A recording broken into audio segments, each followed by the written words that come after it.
Good morning. So today we are going to learn in disaster management is about floods.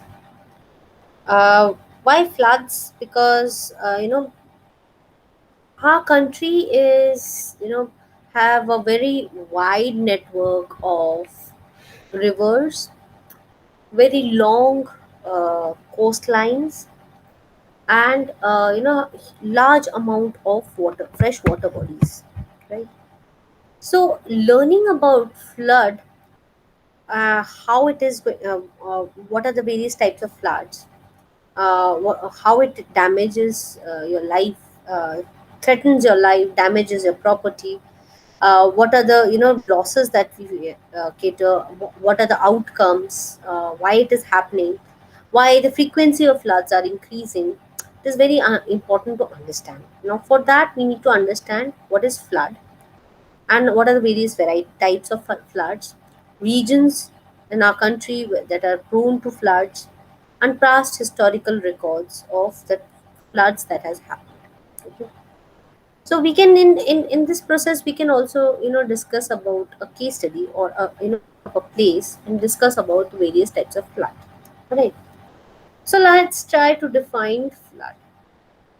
For defining flood, flood is a common and mostly a natural disaster when river overflow its bank and they cause damage to life, property, infrastructure, and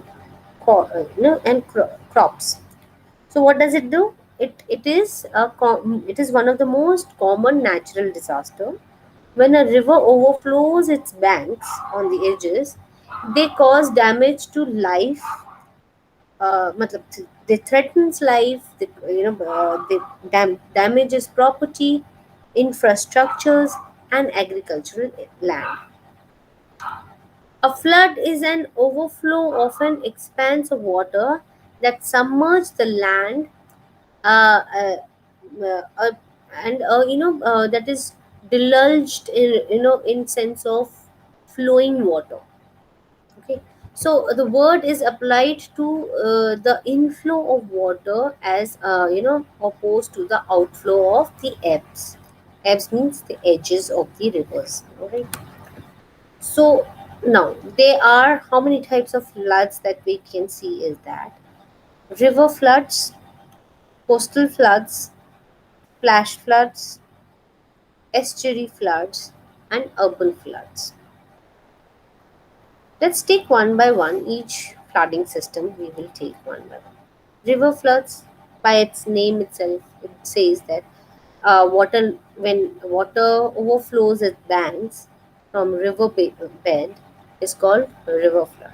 Coastal floods are when on the coastal region when water inundates comes on the higher reaches. It can be due to storm surges. It can be due to tsunami. That is also a type of flood. It is a sudden influx of waves into the coming into the hinterland.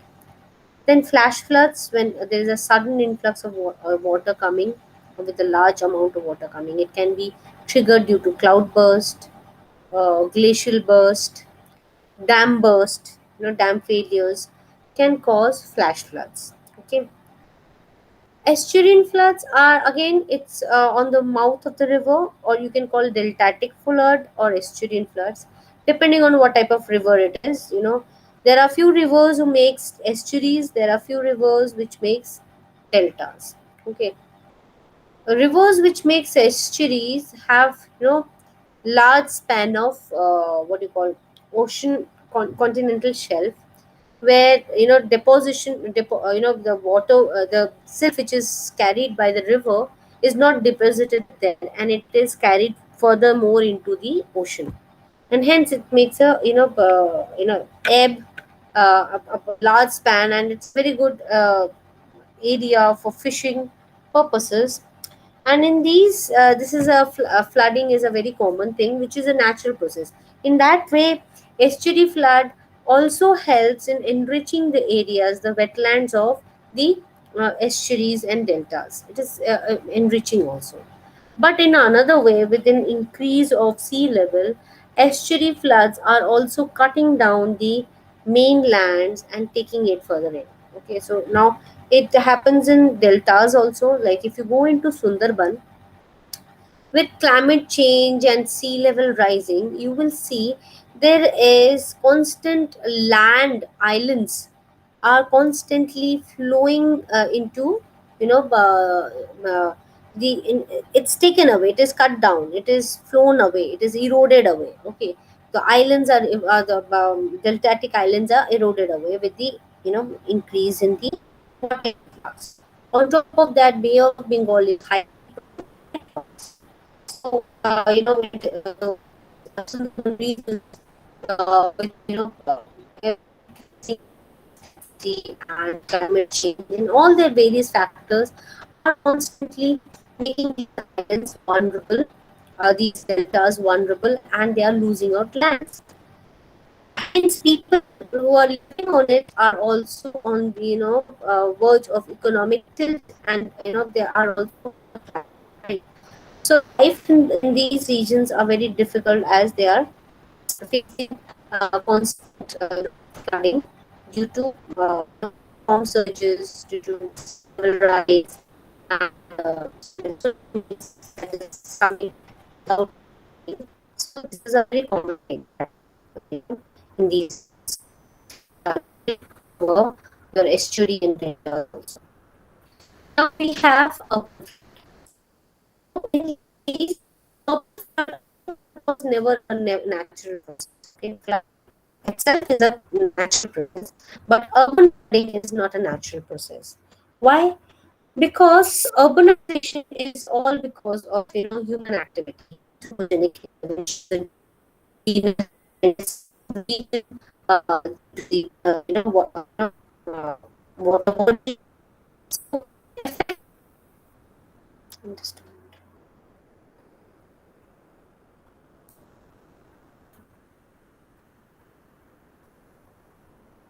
Yeah. So it affects the water bodies, and it affects the in the natural drainage system, blocking the drainage system and causing all of surface water flowing and uh, flooding the no. So so river flood, it occurs in rivers when the length of the river is so high. When the strength, of the river is so high in its flow right out from the river channel, it usually corners at the, at the meandering areas where the river is turning. It usually, tries to on the meander, breaks the banks and flows into the mainland. Okay, then you have coastal floods. Again, I told you, on the coastal regions, this is because of, storm surges, tropical storms, hurricane, or you can say in case of, shore low pressure system can drive ocean water into the inland and thus cause a coastal flooding.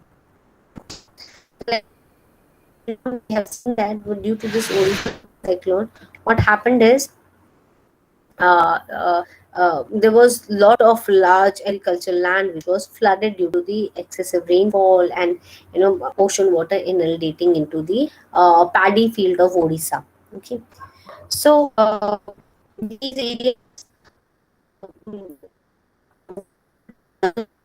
has a, like, a tsunami, the coast flooded frequently because of them, that phenomena. Right. Then we have flash floods. It occurs in less than a minute or a small period of time when there is a, large amount of water which is running over the surface. So enormous power. It has a relatively in a small area with a small time duration, and it has a, strength of flooding. You know what happened in Guyana? A flash flood completely, washed away the entire banks of which river? I have, mentioned you the rivers, so I want you to just mention those rivers. So okay, so I have mentioned it earlier also. Okay, so now the river was, completely encroached by the various shops and, commercial activities were going by the encroachment on the riverbanks, and the temple of Kedarnath is just by the bank. Although the flash flood had washed away all the commercial sectors, taking away a lot of property, lost a lot of property, lot of disruption to life, lot of lost life are lost, uh, economic disbalance, social fabrics were on the verge of almost breaking up, because people were taking undue advantages of the victims, and victims were furthermore victimized, entrapped into those regions until unless the rescue operations were taken up. So flash floods can have a very heavy toll on life and property for a very short period of time. Similar flooding system was seen in Kashmir also. There was a flash flood in Kashmir regions where large amount of water was inundated into short period of span and caused landslides, and many people lost their lives and their houses, their properties. Estuarine flood, like commonly used by the combinations of sea tides and river waters surges due to the storm surges and upwelling of the rivers. There is a black backflow of water also due to the high tides and the low tides that can cause rise in the estuary. Water level can rise in the estuary and can inundate the areas around. Okay. Then we have urban floods, the flooding which is happening in urban areas, urban floods. Natural causes of floods are extensive rainfall, snow melt, storm surges, short intense storms, inadequate capacity within the banks of the river, silt of riverbeds, obstruction of flow retardation due to tidal and backwater. That are the natural causes. Now let's take like extensive rainfall, like whenever there is an excessive rainfall that causes an excess of water that is not able to be penetrate or go in on as a part of an underground, or cannot be absorbed by any of the water bodies, and it acts as a surface runoff. So it is an excessive rainfall can cause a flood. Snow melt, suddenly a snow melts so much that it inundates the all natural streams and tributaries, that it inundates the banks and in and around, and it when it is more than the carrying capacity of the streams and the tributaries. Then you have storm surges, like, the storms, whenever there is a storms like cyclones and even tropical depression, they have a tendency of carrying the water, ocean water, upwell the ocean water into the mainland and affect the people around on the coastal areas. So storm surges are more common in coastal regions. Then there is short intense storms also causes the upwelling of rivers. And then you have inadequate capacity of the banks to carry, like river banks. Whenever when does inadequate capacity of the river banks happen? It happens only when there is a landslide choking up the river, or an encroachment of human settlement, human beings are, when people are settling by the banks and making it narrower. So obviously eventually whenever the water is coming, it is going to take its own path and inundate wherever you have encroached into the beds, right? So whenever you are encroaching into the riverbeds, it is making the capacity of the river to minimum, so river cannot swell, and when rivers cannot swell, it will cause a flooding, causing your maybe you are making your agricultural activities into the riverbeds or by the riverbanks, where river has not getting its space to swell, so it inundates your agriculture field. If you are having your household or settlements in those areas, it is going to inundate your houses. Then you have silt, as river is an erosion erodes materials, so there can be silt deposition which can over time it can narrow the rivers. by the banks. And when there is a sudden influx of water, or there's a large amount of water coming into the river, it will suddenly flow away. Those get constricted by the river silts and the deposited, and it might break its banks and move to other places, that like what happened in Kosi River flooding. Kosi River flooding, what happened is river banks were broken, and it started inundating almost about 11 district in Bihar, right? So many districts being affected by Kosi River floods was because of the river embankment when banks broke apart, right? Similarly, now in recent times also we have a flood which is going on in Bihar, Tarai region, and it is affecting many districts. If you see the pictures, people are getting stranded. There are many people who are lost. um, NDRF teams are deployed for rescue operations.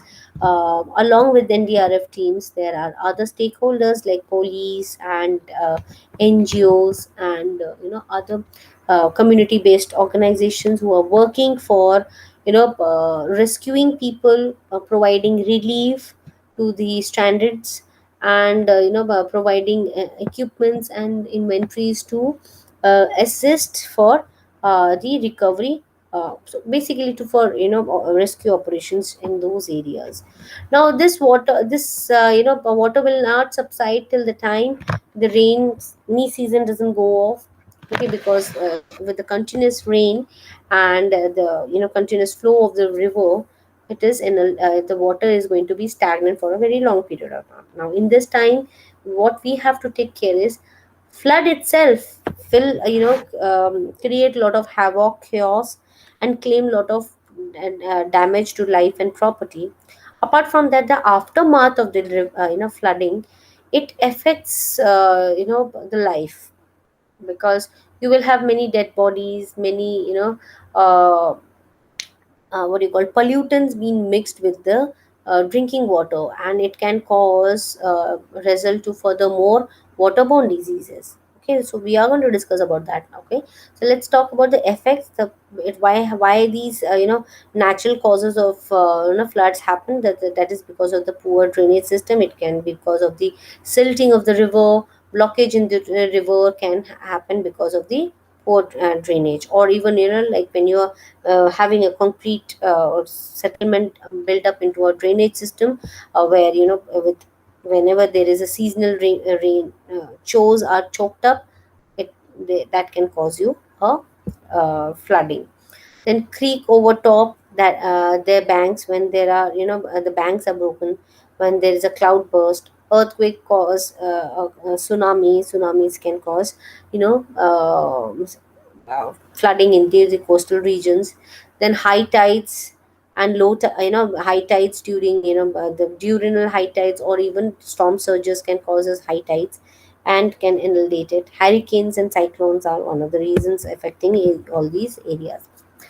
So, human cause of floods. Let's talk about that. Drainage system, backup by because they are blocked by the rubbish and garbages, and unwanted settlement or encroachment into the natural drainage system. Sewers overflow because the illegal connections of the sewers, or they can be the sewers are not adequate to carry out the the storms. Drains are not adequate carry of the excess water, or they are choked up because of the garbages, or they are choked up because of the non maintenance. That can cause a flooding. Then you have developmental encroachment into the riverbeds. All right. Then high density of land use can cause flooding. Increase in impervious areas, and in the flood prone zones, dam failure, deforestation can all result into floods. But what are the benefits of floods? There are, because it's a natural process, so there are certain benefits of floods. The benefits are, deposition of nutrient enriched soil can, be recharged because of flooding. Influence the use of there are the, because of the flooding, the swamp areas, the wetlands can get recharged, can get, a new life and new, recharge into their water holes that they have. The visibility of, hydrological, basis of renewable resources can be seen in these areas. Correct. Like, now, what are the, tropical typical effect of, floods that can damage? That is the physical damage. It can damage your infrastructure. It can affect your economic losses. Will because you're having a damaged infrastructure. Your economic growth can stop because of the flooded areas. Infrastructure being damaged, and, economic growth being stopped. Cultural and social losses will be initiated, because when you do not have money, when you have lost your houses, your property, what you own, you will have a cultural tussle.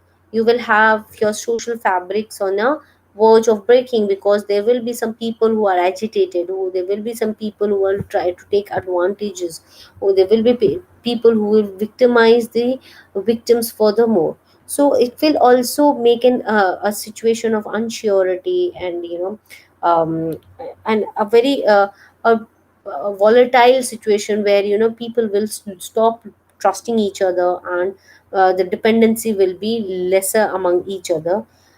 In this wake of that time, community needs to participate together to help each other, not only, physically, economically, but as a psychologically, because the social fabric breaks only when you are psychologically actually affected by the disaster that has happened.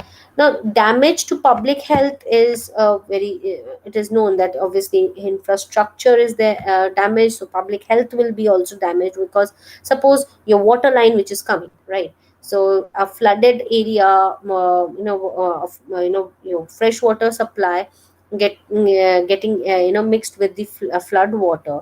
Flood water may carry many contaminants along with them, dead bodies, and, pollutants and contaminants with them. And if it mixes with your drinking water, it can result into waterborne diseases, right? You can have, you can develop cholera, you can develop, uh, other, vector-borne diseases with the stagnant water. Flooding can also result, aftermath of the stagnant water will result into dengue and malaria like situations, where in stagnant water mosquitoes will breed, and they will, have these vector being transmitted from one place to another, and it can start off an epidemic all by itself, right?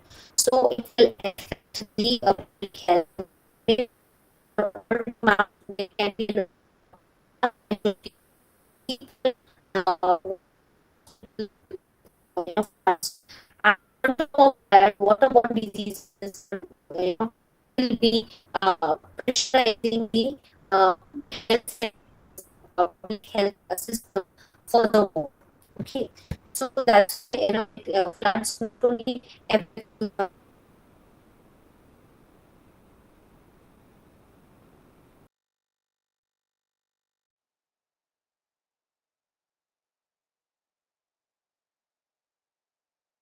wash away your telephone, you will not be able to complete people.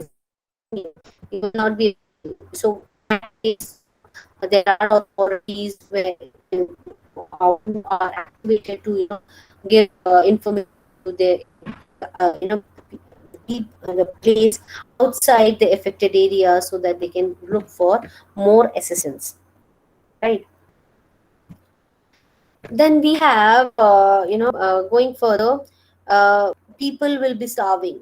They, because they have lost their resources, the people are starving. They will have, lost their houses, so they will be, even though they are rescued or temporarily habilitated into an area, that will be, so overcrowded, that can result into, furthermore, health problems, issues, and social problems, like they can rise with, um, what do you call, civil disobedience in that area, or people can erupt with rage and can start with antisocial activities in those areas. Refugees can be initiated because of the flooding of these areas. Now, phases of flood management is like, let's start with mitigation, preparedness, emergency response in flood management. Let's talk one by one. Structural mitigation, what you can do is to mitigate beforehand your flood happens. What we can mitigate is the afforestation. So as many as forest we are planting, it will help break down the flooding, the force of the flood.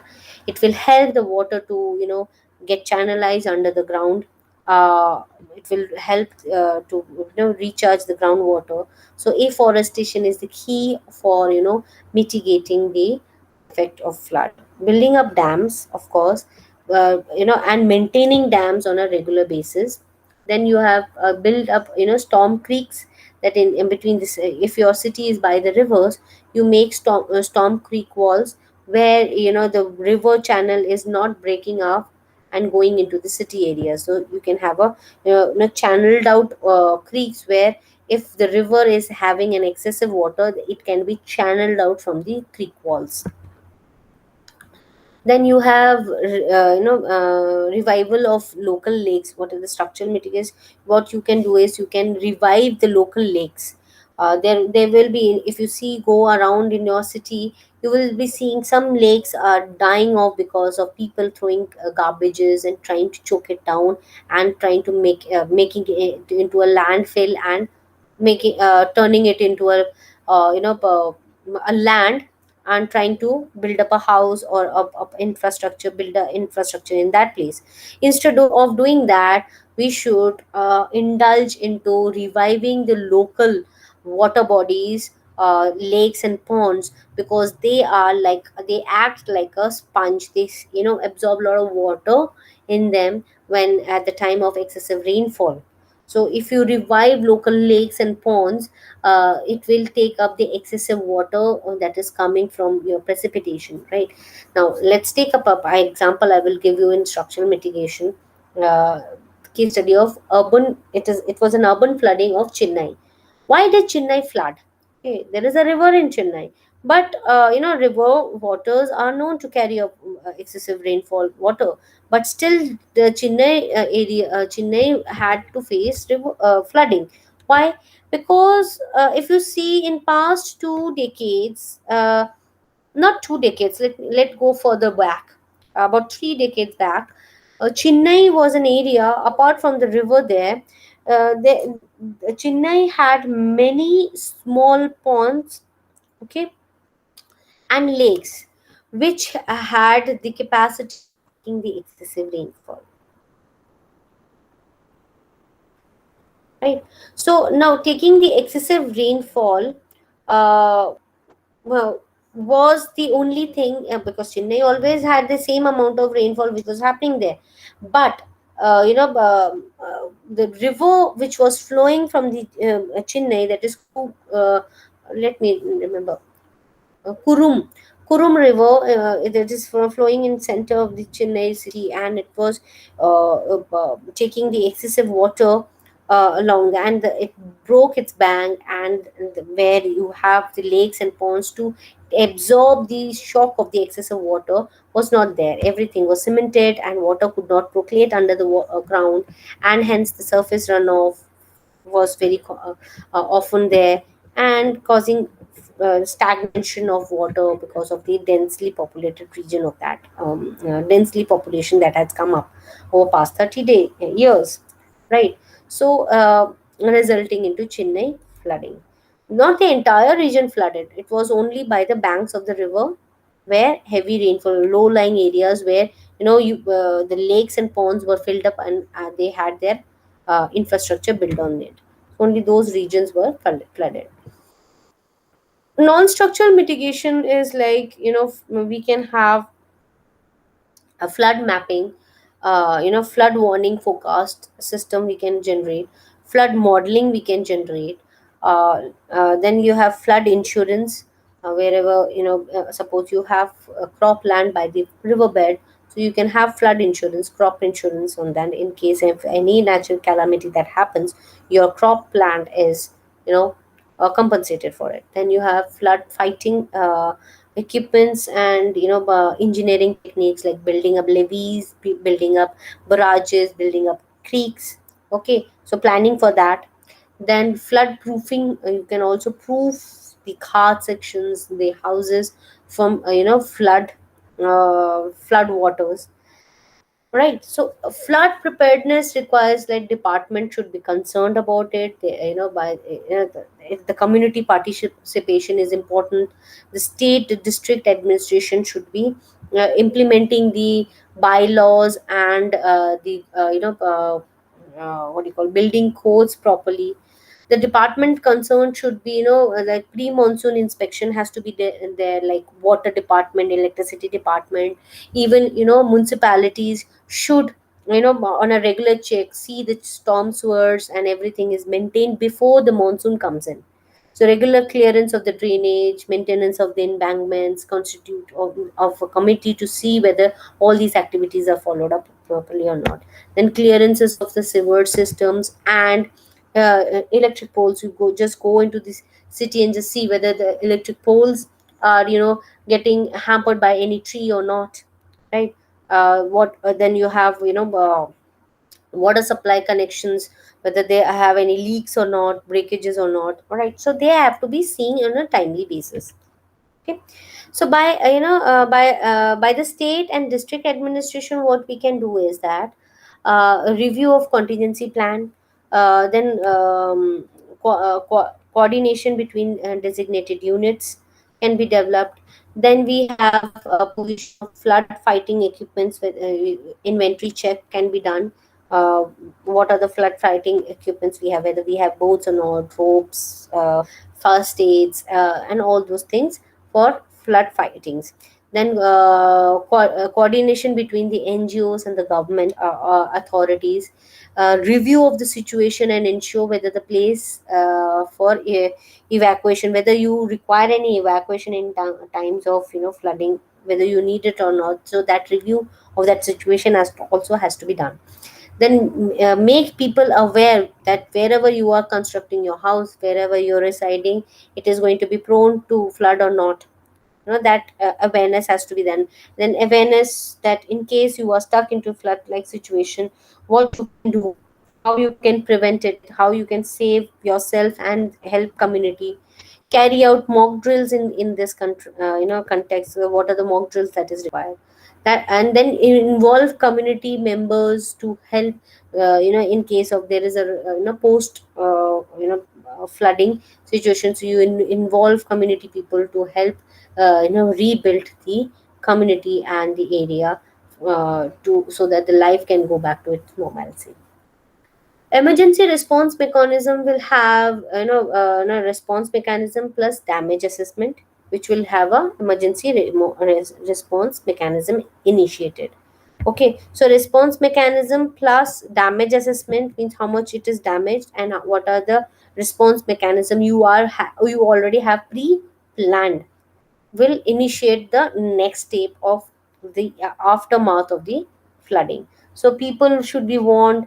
District administration and local administration should work hand in hand, and in proper guidelines that have been provided to them. Evacuation plan, rescue plans has to be properly implemented. Provide food and safe water, that is providing reliefs, maintaining law and order. Search and rescue teams, coordination in international aids should also be conducted. Now, damage assessment, why it is important, like what is the extent of the damage has happened, or what is the intensity of damage, and based on that, calamity relief fund can be released. Union Ministry of Home Affairs or local authorities can initiate the amount of fund that is required for providing the relief. Okay, now post monsoon, post flood management is like speedy restoration of roads, railways, and postal services. Basically, speedy recovery of communication systems and your logistics. Then you have normal water supply first, then you have to have a proper restoration of water supply, safe drinking water supply, and power and telephonic and sewage line to be